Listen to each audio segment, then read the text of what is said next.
All right, contacts are people and companies are organizations where people work. So on this contacts tab, you can view all your contacts here, which is this smart list tab right here. And then you've got your smart list underneath it. If we go to company, this will list any and all companies you have in the CRM. There's a couple different ways you can add a company. One is you can come here and you can press new company. So I'll put ABC company.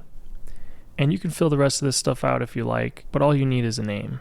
And now you can see we have a company here. Now something that's unique about looking at a company and a contact, so I'm going to open this up. You'll notice at the top, you've got company and contact tabs. So let's look at a actual person or contact, and you'll see we've got company and contact here. So there's actually multiple ways you can add a contact to a company. The way I would suggest is there's actually a business name field in the contacts. It is under additional info here. And the reason it's there is most of the people that use a CRM, more than half of their business is just contacts people, residential. So it's a field you're not going to use too much if that's your case. However, if you're a company that mainly does commercial or over half of your clients are companies, I would suggest moving this business name field into this contact folder and put it up at the top right underneath relationship. Easy to do. You can watch the video on how to do that. It's done in this settings tab here. But if I put a company name here, so if I type out ABC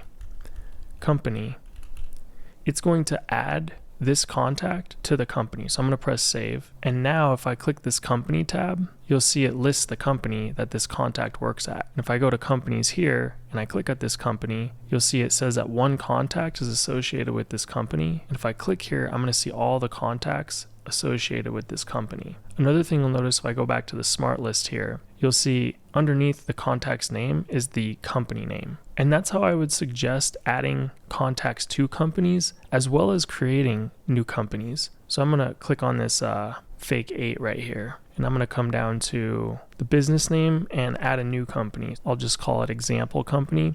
Now when I press save, since this example company doesn't exist, it's going to create that company. So now let's go to this company tab and you'll see there's two companies there. And if you created a company that way and you did want to fill in the info, you can just open it up, fill in their info here. You'll notice it used the same address as the contact, but left the rest of the stuff blank. Now, there are a couple other ways you can add contacts to a company. So I can come to contacts here, and at the bottom I can press add contact, and I can search for contacts. Let's add fake 5, press apply. And now you'll notice that there's two contacts in this company. But there is a key difference here. If we go look at our contacts and we find fake 5, you'll notice that the company name is not written underneath it like it is with those. And that's really personal preference if you prefer one look over the other. But the reason is there is no business name listed for fake 5. So if you prefer seeing the business name listed under the contact, I would suggest adding them to the business by coming down to the business name and entering it there. Now another way you could add them to a company, I'll open up this fake 3 here, is you can come to company, and if they don't belong to a company, you can search for one and add them to that company. But again, that will not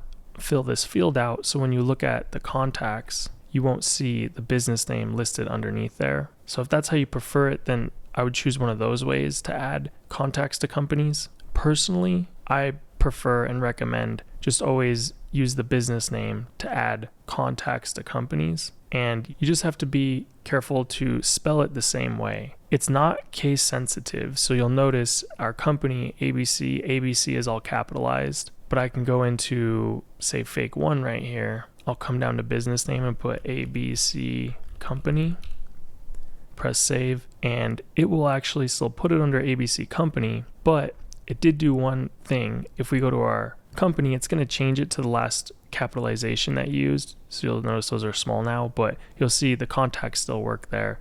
And it did put fake 1 under that company. So just a couple other quick things. If there's already a company name here and you change the name, it's not going to add a new company. If you wanted to do that, you'd first want to delete this, press save, and then add a new company. You'll also notice that it'll show you related contacts to this business name. All right, so that's all you really need to know about companies and how they relate to contacts.